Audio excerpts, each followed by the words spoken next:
shut it off, or you're going to be coming with me. This edition of the Ridley Report is brought to you by ManchesterBrewing.com. The Free Stater Brewery, located right here in beautiful New Hampshire. Try Manchester Brewing's Naughty Nancy. Naughty Nancy is a dark beer with the zing of citrus and a crispness that makes you say, "Whip me, beat me, make me write bad checks." ManchesterBrewing.com. ManchesterBrewing.com. You're a lot nicer than most of the cops I talk to. 2 days after a compelling topless protest in Keene, this low-quality live stream was still the only video I had to work with.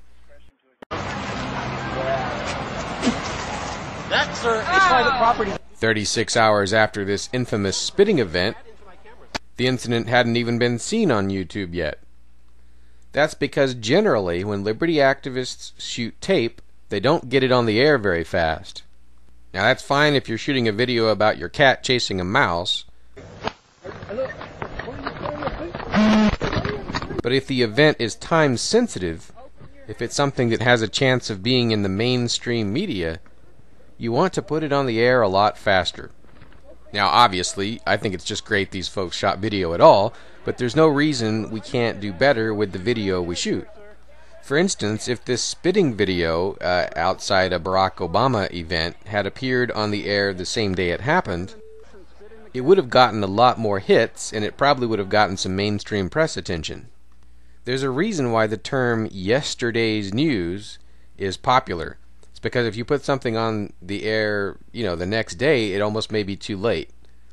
Obviously, it's not always possible to put something on the air the same day you shoot it.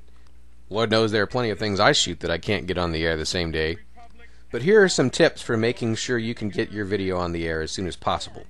At least your explosive video. Make sure you already have a YouTube channel and you already know how to upload things from your camera to the YouTube channel. Go do it now. Practice. Learn a bit of news sense.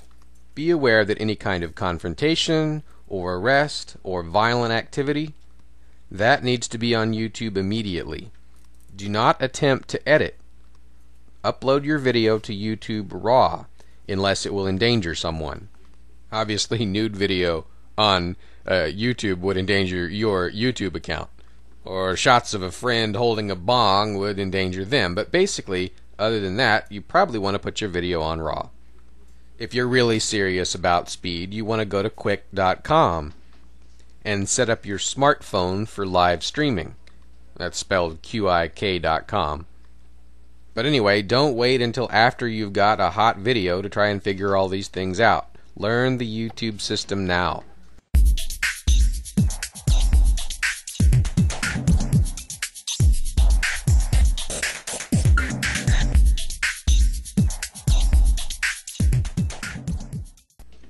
And if possible, take that first good step that these people took and be carrying your camera with you.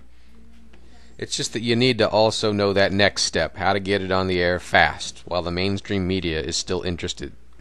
Okay. And also, I'd rather not be video and audio recorded.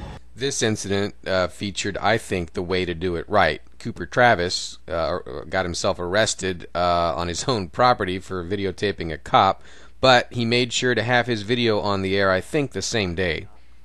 He did do a little more editing than I would have liked, but at least you acted fast. I think it's the weak link in our chain right now. We have a pretty decent number of people with cameras. That's not the main problem. The problem is that the video is sitting on their cameras after they shoot it. So just remember, if it bleeds, it speeds. Oh, and one other tip. If you do get something on YouTube, make sure it's public. You have to manually set it to public. Then it might be a good idea for you to email me or contact me to let me know the video is up. Of course, I'm not always available, which is why it's great to have your video on the air, regardless of what my status is. If you want someone to take your video and repackage it when I'm unavailable, you might want to try Taryn Lupo over at LCLReport. youtube.com/LCLReport. And once your hot video is up, you may want to call or email, probably email, mainstream media outlets. Just send them a link of your video. That's a pretty effective way to generate mainstream media coverage. Now, if you don't have a camera, you can still do a lot. If you pick up your phone and just call Porcupine 411 from the scene of an explosive event of some kind, then your audio report from the scene can be used in videos. This edition of the Ridley Report is brought to you by ManchesterBrewing.com. ManchesterBrewing.com. He's the guy that makes the beer.